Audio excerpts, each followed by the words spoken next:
안녕하세요. 생활해지입니다. 운전을 하다 보면 수많은 단속 카메라를 만나게 되는데요. 과속을 단속하기도 하고 신호 위반을 잡기도 하고 각 카메라마다 단속 방식도 제각각이라 어떤 건 단속이 되고 어떤 건 아닌지 궁금할 때가 많으실 거예요. 예를 들어 제한 속도가 100km인 도로에서 101km만 넘어가도 단속이 되는지, 위반 속도 기준은 자동차 계기판을 기준으로 하는지, 아니면 내비게이션을 기준으로 하는지, 이동식 단속 카메라가 있다고 내비게이션에서 알려줬는데 막상 가보면 왜 비어 있는지 등등 이런 궁금증들이 참 많으시죠? 그래서 오늘은 단속 카메라와 관련된 다양한 상황들을 아주 간단하게 정리해 드리겠습니다. 첫 번째로 살펴볼 것은 과속 카메라입니다. 보통 시내에서는 제한 속도가 50km나 60km인 경우가 많고 어린이 보호구역은 30km, 고속도로는 대부분 100km에서 110km 정도죠.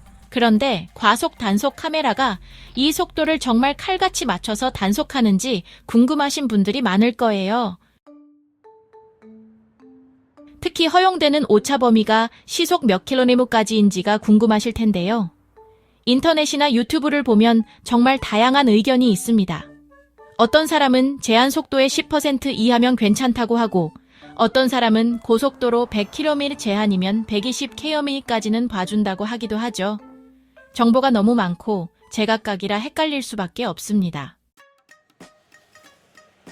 그래서 정확한 결론부터 말씀드리면 허용되는 오차 범위는 제한 속도에서 플러스 10km입니다. 이건 팩트체크가 간단합니다. 속도 위반으로 단속된 사람들의 과태료 고지서를 찾아보면 되거든요. 저희가 확인한 결과 먼저 어린이 보호구역 같은 제한속도 30km 구역에서는 10km를 초과한 41km부터 단속되는 것을 확인할 수 있었습니다. 어린이 보호구역이라 더 엄격하게 단속하는 거 아니냐라고 생각할 수도 있지만 일반 도로도 마찬가지였습니다. 제한속도 60km인 도로에서도 71km부터 단속되는 사례가 많았어요. 그리고 고속도로는 좀 더 헷갈리죠? 유튜브나 블로그에서는 100km 제한이면 120km까지는 괜찮다는 이야기가 많지만 실제 사례를 확인해보면 그렇지 않습니다. 제한속도 100km인 고속도로에서 115km로 달리다가 단속된 사례가 있더라고요. 이 자료들을 종합해보면 고속도로에서도 일반 도로와 마찬가지로 평균적으로 플러스 10km까지는 허용되지만 11km를 초과하면 단속 카메라에 찍힌다고 보시면 될 것 같습니다. 운전을 하다 보면 차량 계기판과 내비게이션 속도가 다르게 표시되는 경우가 많습니다. 그리고 과속 단속 카메라를 지날 때 어떤 속도를 기준으로 삼아야 할지 고민이 되죠. 결론부터 말하자면 단속 기준은 내비게이션 속도가 맞습니다. 하지만 운전자의 전방 시야 확보와 안전 운전을 위해서는 차량 계기판을 참고하는 것이 더 좋다는 점도 함께 말씀드리고 싶습니다. 또한 운전을 하다 보면 내비게이션에서 박스형 이동식 단속 카메라 구간입니다. 라는 안내 음성을 종종 듣게 됩니다. 그런데 이 부스를 실제로 보면 대부분 카메라가 없거나 박스 구멍이 닫혀 있는 경우가 많습니다. 그래서 많은 운전자들이 또 카메라 없겠지 하고 속도를 유지하다가 이 박스형 이동식 카메라는 부스는 여러 개지만 실제 카메라 장비는 경찰서마다 한두 대 정도밖에 없기 때문입니다. 반면에 고정식 카메라는 도로 바닥에 센서를 심어 차량의 속도를 계산하는 방식으로 단속을 합니다. 하지만 이동식 카메라는 바닥 센서를 설치할 수 없기 때문에 레이저를 사용해 차량 속도를 측정하는 장비가 필요합니다. 즉, 이동식 카메라에는 고가의 특수 장비가 들어가기 때문에 각 경찰서에서도 몇 대씩만 보유할 수밖에 없는 거죠. 이 장비를 여러 단속 구간에 번갈아 가며 설치하고 철거하는 과정이 너무 번거롭다 보니 경찰에서도 이동식 카메라는 운영이 비효율적이다라고 인정하기도 했습니다.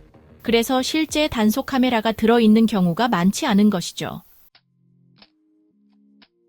결론적으로 이동식 단속 카메라가 있다고 해서 항상 단속이 이루어지는 건 아니지만 언제 카메라가 설치될지 모르기 때문에 방심은 금물입니다.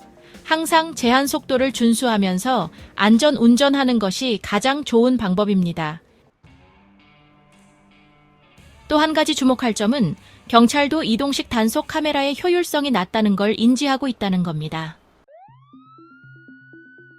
실제로 2022년에는 강원도 지역 고속도로에서 이동식 단속 카메라의 수를 줄이고 대신 순찰차 단속을 늘리는 방식으로 운영하겠다는 뉴스가 나오기도 했습니다. 그런데 최근에는 이동식 단속 카메라를 2대 이상 배치해 일정한 거리를 두고 연속으로 단속하는 방식이 늘어나고 있습니다. 이유가 뭘까요? 앞서 말한 대로 이동식 단속 카메라는 단독으로 운영할 때 효율이 낮습니다. 하지만 일정 간격을 두고 연속으로 배치하면 마치 구간 단속 카메라처럼 운용할 수 있기 때문입니다. 구간 단속 시스템을 설치하려면 많은 비용이 들지만 연속 이동식 단속 카메라는 비교적 적은 비용으로 비슷한 효과를 낼 수 있기 때문에 점차 늘어나는 추세라고 해요. 이 방식은 2020년 처음 도입될 당시 전국에 약 6곳 정도만 설치됐었는데 2023년 말 기준으로는 전국 26개 구간으로 확대되었습니다. 즉, 단순히 이동식 카메라는 대부분 비어 있으니 신경 안 써도 된다는 생각보다는 앞으로는 연속 단속 구간이 많아질 수도 있다는 점을 염두에 두고 운전하는 게 더 안전할 것 같습니다. 결국 가장 확실한 방법은 제한 속도를 지키면서 운전하는 것입니다. 오늘은 단속 카메라와 속도 제한에 대한 다양한 내용을 정리해 봤는데요. 결론적으로 운전할 때 가장 중요한 건 제한 속도를 지키고 안전 운전을 하는 것이라는 점. 무심코 이 구간은 카메라 없겠지 했다가 예상치 못한 단속에 걸릴 수도 있으니 늘 여유 있는 운전 습관을 들이는 게 가장 좋은 방법입니다. 오늘 내용이 도움이 되셨다면 구독과 좋아요, 알림 설정 부탁드립니다. 앞으로도 유익한 정보로 찾아뵙겠습니다. 지금까지 생활해지였습니다. 감사합니다.